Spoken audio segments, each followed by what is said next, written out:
সুপ্রিয় দর্শক ও আমার প্রিয় ছাত্রছাত্রীরা, আজকে আমরা দশম শ্রেণীর সরল সুদ কষা করব। সরল সুদ কষার 19 নাম্বারটা। তো আশা করি আগের অঙ্কগুলো প্রত্যেকটাই বুঝতে পেরেছো, এবং শুধু বুঝতে পারলেই হবে না, সেগুলো কিন্তু প্র্যাকটিস করতে হবে। যে যত বেশি প্র্যাকটিস করবে তার মধ্যে দক্ষতা তত বেশি বাড়বে। অর্থাৎ বইয়ের যদি অঙ্কগুলো সব করে নিতে পারো, তাহলে এক্সট্রা যাই দিক না কেন অবশ্যই করতে পারবে। ভয়ের কোনো কারণেই নেই। টেস্ট পেপার এখনই ফলো করতে হবে তা নয়, বইটা যে পারবে, আমি একদম বলছি গ্যারেন্টি দিয়ে, সে কোনো প্রবলেমই হবে না এক্সট্রা অঙ্ক করতে, টেস্ট পেপার করতে। তো আগে প্রথমেই আমরা টেস্ট পেপারের কথা কখনোই চিন্তা করব না, বইয়ের অঙ্কগুলোই ফলো করব এবং বারবার প্র্যাকটিস করব। তো 19 নাম্বারটা, রহমত চাচা একটা বাড়ি তৈরি করার জন্য বার্ষিক 12% সরল সুদের হারে 2,40,000 টাকা ব্যাংক থেকে ধার নেন। তাহলে কত সরল সুদের হারে? আমরা আয়ের মানটা পেয়ে গেলাম, এবং কত? 2,40,000 টাকা, এটা কিন্তু আসল। হ্যাঁ, ধার নেওয়ার 1 বছর পর তিনি বাড়িটি প্রতি মাসে 5,200 টাকায় ভাড়া দেন। ধার নিল, ধার নেওয়ার পর 1 বছর পর, অর্থাৎ 2016 সালে যদি উনি ধার নিয়ে বাড়িটা শুরু করেন, এরপর হচ্ছে 1 বছর পর, মানে বাড়িটা তৈরি করতে 1 বছর লেগে যায়। 2017 থেকে মনে করো যে তিনি বাড়ি ভাড়া দিয়ে প্রতি মাসে বাড়িটা ভাড়া দেন এবং প্রতি মাসে 5,200 টাকা করে ভাড়া পান। ধার নেওয়ার কত বছর পরে, এবং তিনি মনে করেছেন যে এই টাকা যেটা ধার নিয়েছে, মানে যেটা ধার নিয়েছেন সেটা শোধ করবেন কিভাবে? ওই যে ভাড়া বাড়ি দিয়েছে, বাড়িটা ভাড়া দিয়েছে, ভাড়ার টাকা প্রতি মাসে দিয়ে ইনস্টলমেন্টগুলো দেবেন, এবং যত দিনে শোধ হয় শোধ হবে। তো ধার নেওয়ার কত বছর পর তিনি বাড়ি ভাড়ার আয় থেকে ব্যাংকের টাকা সুদসহ শোধ করবেন? যেহেতু শোধ করার কথা, তাহলে সুদও থাকবে, তার সঙ্গে আসল 2,40,000 টাকা থাকবে। তো আমাদের কত বছর পর, ধার নেওয়ার কত বছর পর? তাহলে আমাদের ধরে নিতে হবে যে আমরা বুঝতে পারছি না কত বছর পর, তাহলে এক্স বছর পর, সেটা আমরা ধরে নেব। এক্স বছর পর তিনি পুরো টাকাটা শোধ করবেন। তো 19 নাম্বার অঙ্কটা ধরি, ধার নেওয়ার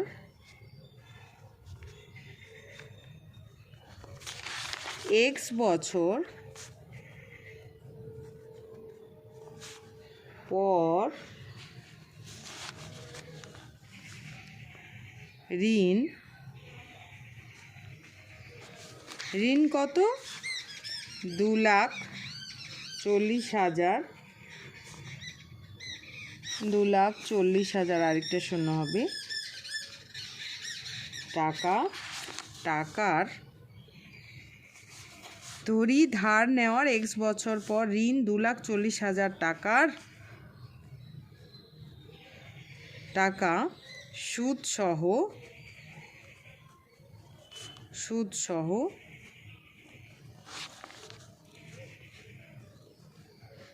শোধ করতে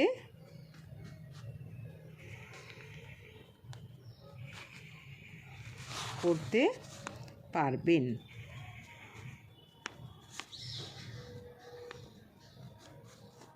তাহলে ধরি ধার নেওয়ার এক্স বছর পর ঋণ কত? 2,40,000 টাকা সুদ সহ শোধ করতে পারবেন, মানে এত টাকা তার সুদ সহ শোধ করতে পারবেন। তাহলে এবং বাড়ি ভাড়া কত বছর ধরে? তাহলে ঋণটা থাকবে এক্স বছর,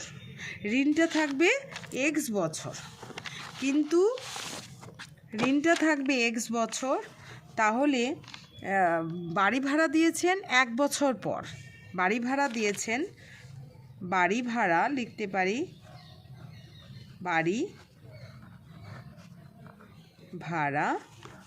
ভাড়া খাটবে কত বছর? 1 বছর পর দিয়েছেন উনি, বাড়ি ভাড়া খাটবে x-1 বছর।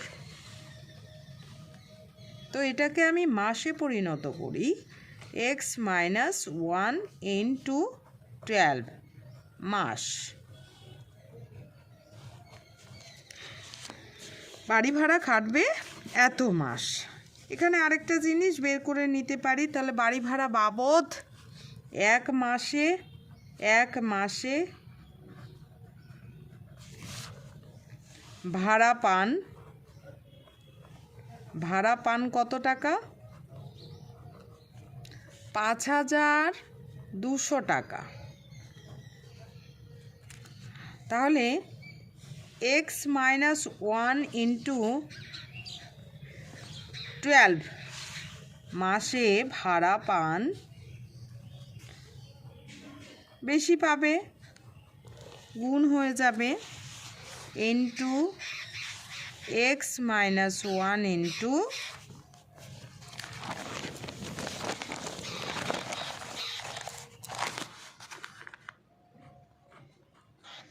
12 টাকা।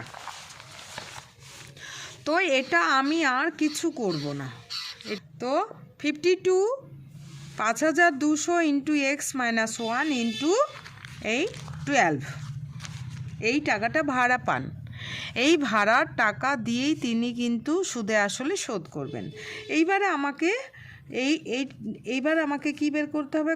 তিনি x বছর যে ঋণটা রাখলেন, হ্যাঁ, 2,40,000 টাকার, সেটা কত সুদে আসলে হচ্ছে।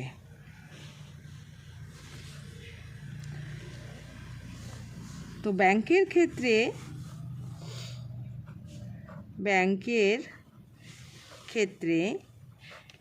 ক্ষেত্রে কি হচ্ছে? আসল কত হলো? তাহলে ব্যাংক থেকে নিয়েছেন আসল p = 2,40,000 টাকা। সুদের হার কত? সুদের হার আমাদের দেওয়া আছে, সুদের হার i = এই যে 12%। সময় কত? সময় আমরা কিন্তু ধরে নিয়েছি, সময় কি করেছি? ধরে নিয়েছি x বছর।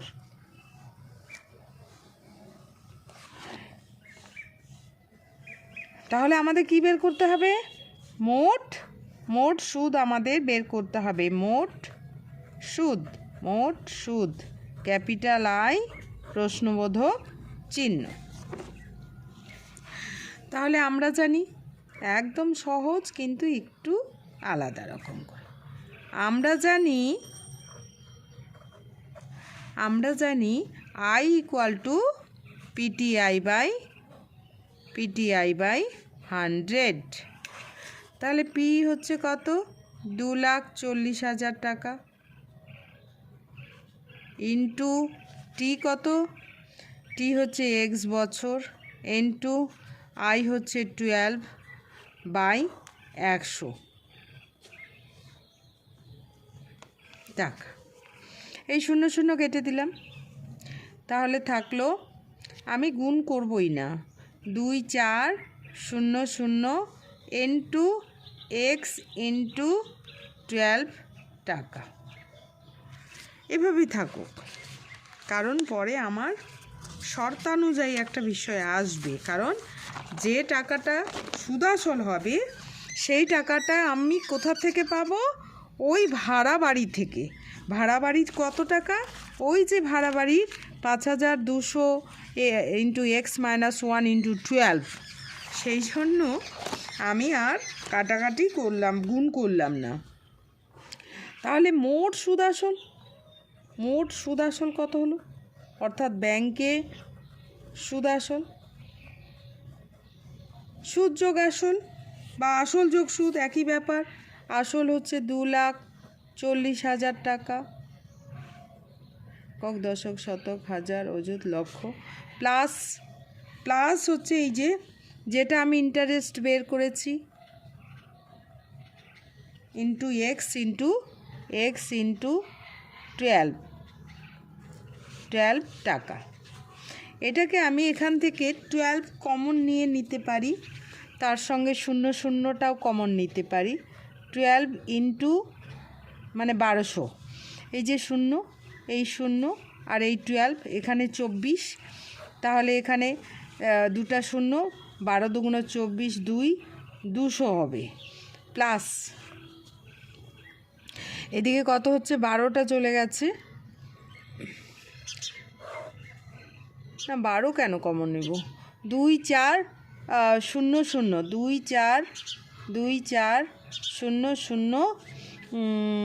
0 0 কমন গেল, তাহলে থাকলো কত, 2 4 0 0, 100 থাকবে এখানে, 100 প্লাস এখানে 12টা আছে এবং এক্স আছে, 12 এক্স টাকা। এই যে মোট সুদ আসল, অর্থাৎ ব্যাংকে ঋণ শোধ করতে গেলে টোটাল মোট সুদ আসল দিতে হবে। তাহলে প্রশ্নানুযায়ী কী হবে, এই ভাড়া বাড়ির টাকা দিয়েই কিন্তু উনি কি করেছেন, ঋণ শোধ করেছেন।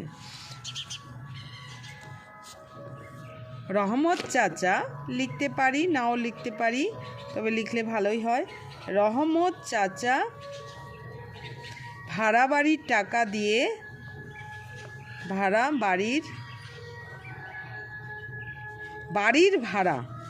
বাড়ির ভাড়া দিয়ে কি করেন,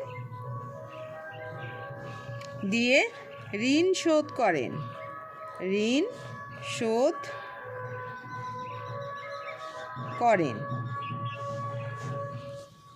তাহলে কি হবে, সুতরাং মোট সুদ আসল আর ভাড়া বাড়ির টাকা বাবদ যা পান একই হবে, সমান হবে।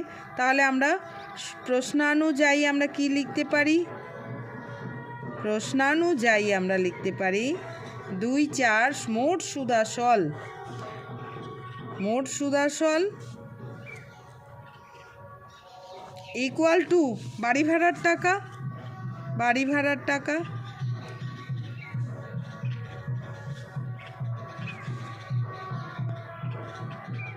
এই বাড়ি ভাড়ার টাকা।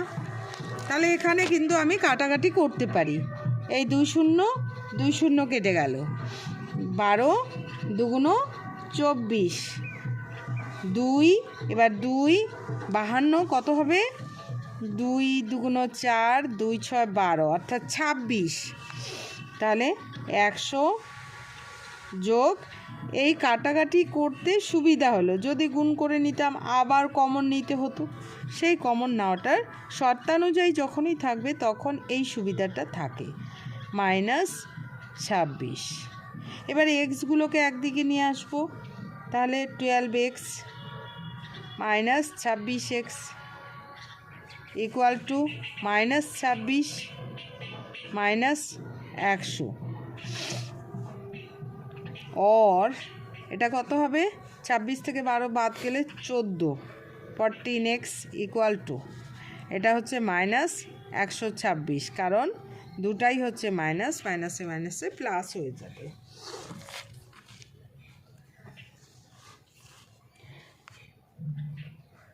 और এইবারে কি হচ্ছে, এক্স মাইনাসে কি হলো, কেটে গেল, এক্স ইকুয়াল টু 126/14।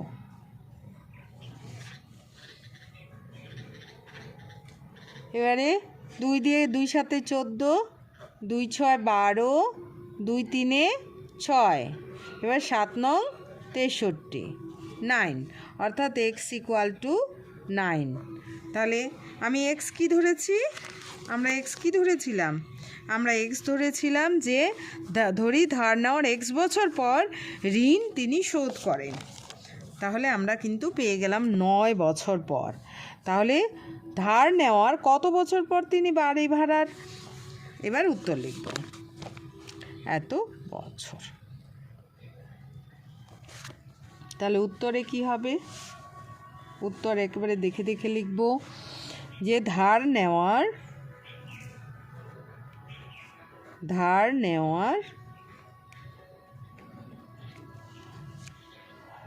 9 বছর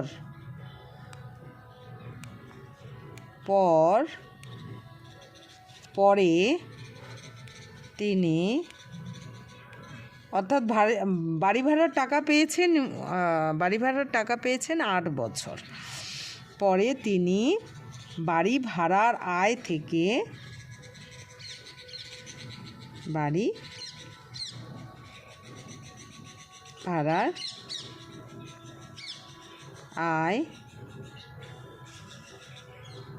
থেকে ব্যাংকের টাকা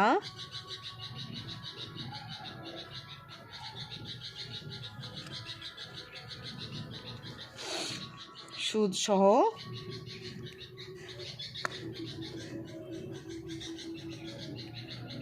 শোধ করবেন।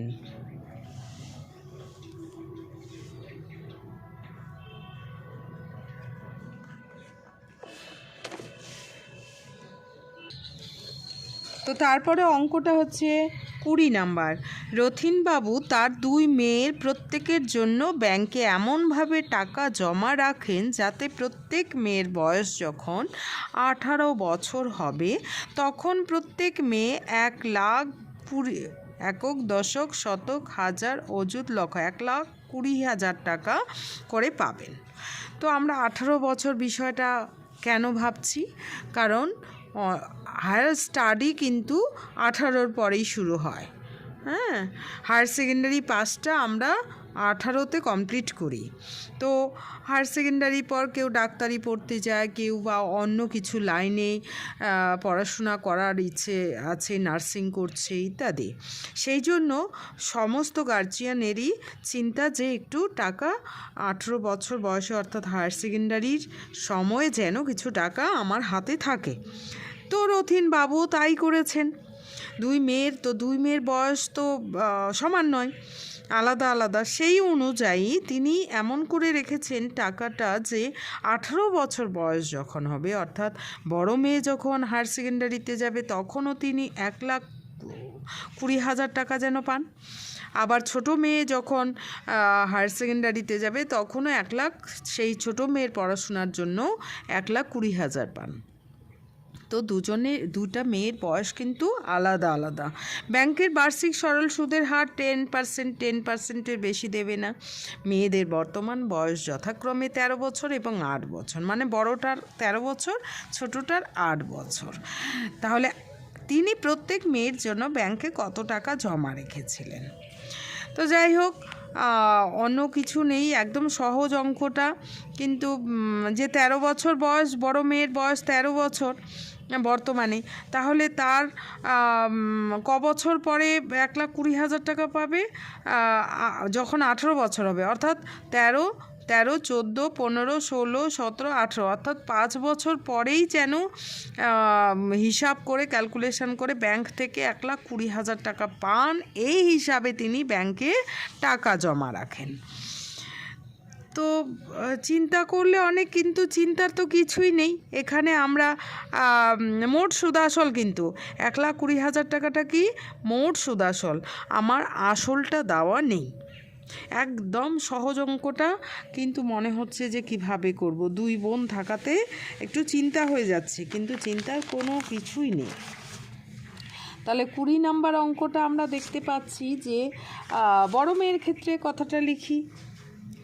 বড় মেয়ের ক্ষেত্রে আলাদা আলাদা করে বের করলে নিজের সুবিধা হবে। বড় মেয়ের ক্ষেত্রে কি? তো এখানে মোট সুদ আসল, এখানে কি দেওয়া আছে? সুদের হারটা দেওয়া আছে 10%। সুদের হার I = 10%।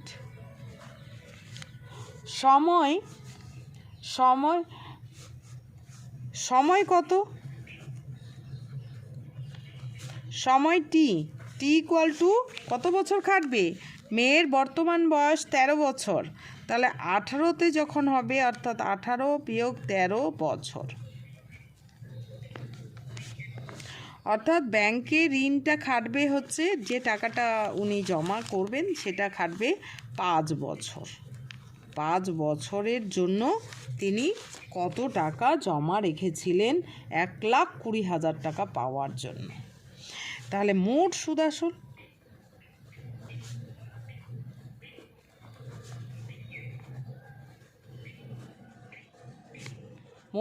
আসল কত? মোট সুদ আসল হচ্ছে 1,20,000 টাকা। ধরি আসল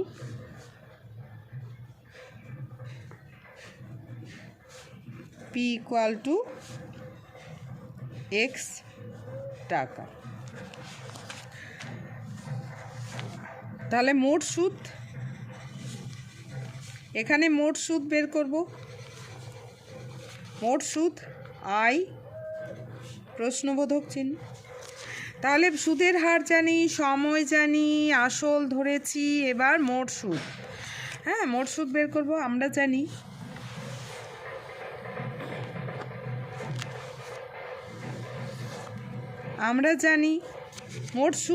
মোট সুদের ফর্মুলা I = PTI/100।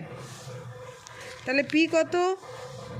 P হচ্ছে X, T হচ্ছে 5 বছর, I হচ্ছে 10%/100। 0 5 2 10, অর্থাৎ X/2 টাকা। তাহলে মোট সুদ আসল কত হলো? ভীষণ ইজি অঙ্ক। মোট সুদ আসল, সুদ যোগ আসল, সুদ হচ্ছে X/2 টাকা, আসল কত? X টাকা, আসল X টাকা। তাহলে কত ক্যালকুলেশন হলো? 2 কমন, লসাগু করলে X + 2X, তাই তো? এক্সের নিচে 1, ভগ্নাংশের যোগ বিয়োগ 3X/2 টাকা। এটা মোট সুদ আসল, কিন্তু মোট সুদ আসল আসলে কত? 1,20,000 টাকা। তাহলে প্রশ্নানুযায়ী প্রশ্নে দিয়েছে 1,20,000, সেই জন্য আমরা লিখব 3X/2 = 1,20,000 টাকা। অর্থাৎ এখানে 3x = 1,20,000 × 2, এই 2টা বজ্রগুণন হয়ে যাবে। X = × 2/3,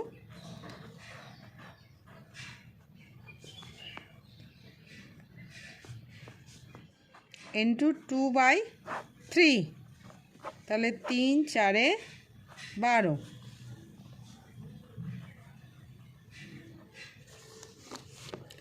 4 2 8, একক দশক শতক হাজার অযুত, অর্থাৎ 80,000 টাকা। 80,000 টাকা। X = এত টাকা। তাহলে আসল তাহলে কত ছিল? আসল P = 80,000 টাকা। এটা বড় মেয়ের ক্ষেত্রে হলো। এবার ছোট মেয়ের ক্ষেত্রে একদম সেম। ছোট মেয়ের ক্ষেত্রে ছোট মেয়ের বয়সও দিয়ে দিয়েছে আমাদের, এবং 18 যখন হবে তখন টাকা তুলবেন। ছোট মেয়ের ক্ষেত্রে সুদের হার একই ব্যাংকে রেখেছে, সুদের হার I = 10%। সময় কত? সময় T = এখানে তার বয়স 8 বছর, যখন 18 হবে তখন টাকাটা তুলবে, অর্থাৎ 10 বছর খাটবে টাকাটা। ধরি, এখানে আমি ধরে নিলাম আসল কত? আসল পি ইকুয়াল টু, এখানে ওয়াই টাকা ধরলাম, ওয়াই টাকা,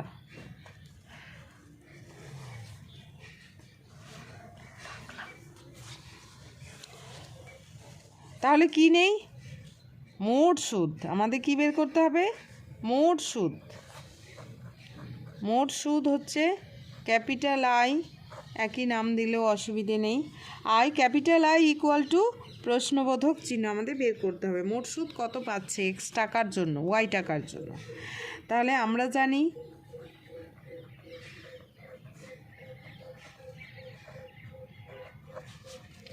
I equal to PTI by 100। এবার যার যার মান জানি আমরা বসিয়ে দিব। পি এর মান কি ধরেছি? অতএব আই ইকুয়াল টু পি এর মান ওয়াই ধরেছি, টি হচ্ছে 10 বছর, আই হচ্ছে 12%, 10% বাই 100। তাহলে এই 0 0 কাটলো, এই 0 কাটলো, অর্থাৎ ওয়াই। তাহলে মোট সুদ দাঁড়াচ্ছে ওয়াই টাকা। তাহলে মোট সুদ আসল কত হবে? মোট সুদ আসল এত টাকা। সুদ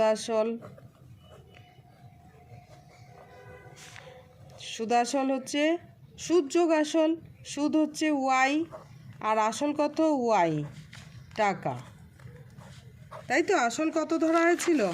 এই যে আসল ওয়াই টাকা ধরা হয়েছিল, আর সুদও ওয়াই বেরোলো, তাহলে সুদ আসল অর্থাৎ 2y টাকা।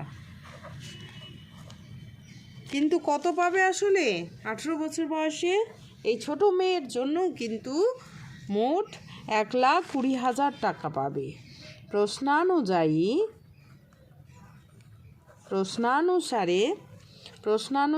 2y ইকুয়াল টু 1,20,000 টাকা। তাহলে y ইকুয়াল টু,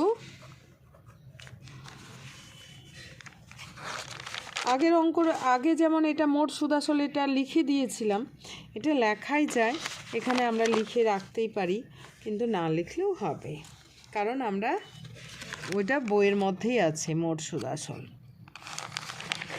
পরে প্রশ্নানুযায়ীটা আমাদের করতেই হবে। তাহলে ওয়াই ইকুয়াল টু কি? 2টা নিচে চলে যাবে,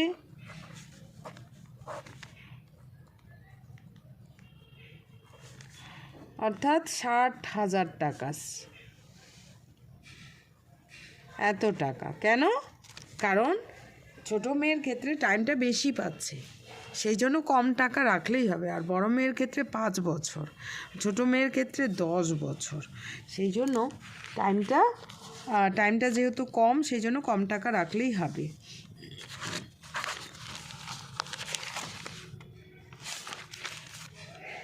তাহলে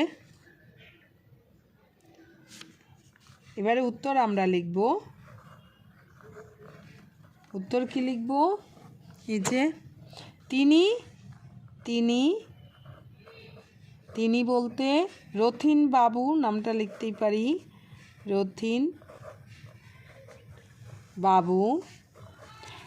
বাবু বড় মেয়ের জন্য ব্যাংকে 80,000 টাকা এবং ছোট মেয়ের জন্য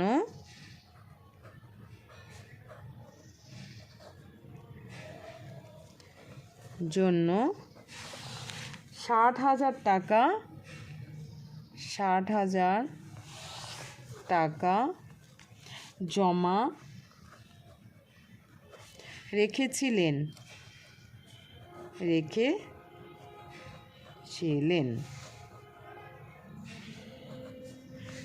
তো আশা করি খুব ভালো লাগছে। তো ভালো লাগলেই হবে না, করতেও হবে, অঙ্কগুলো প্র্যাকটিস করবে। Thank you.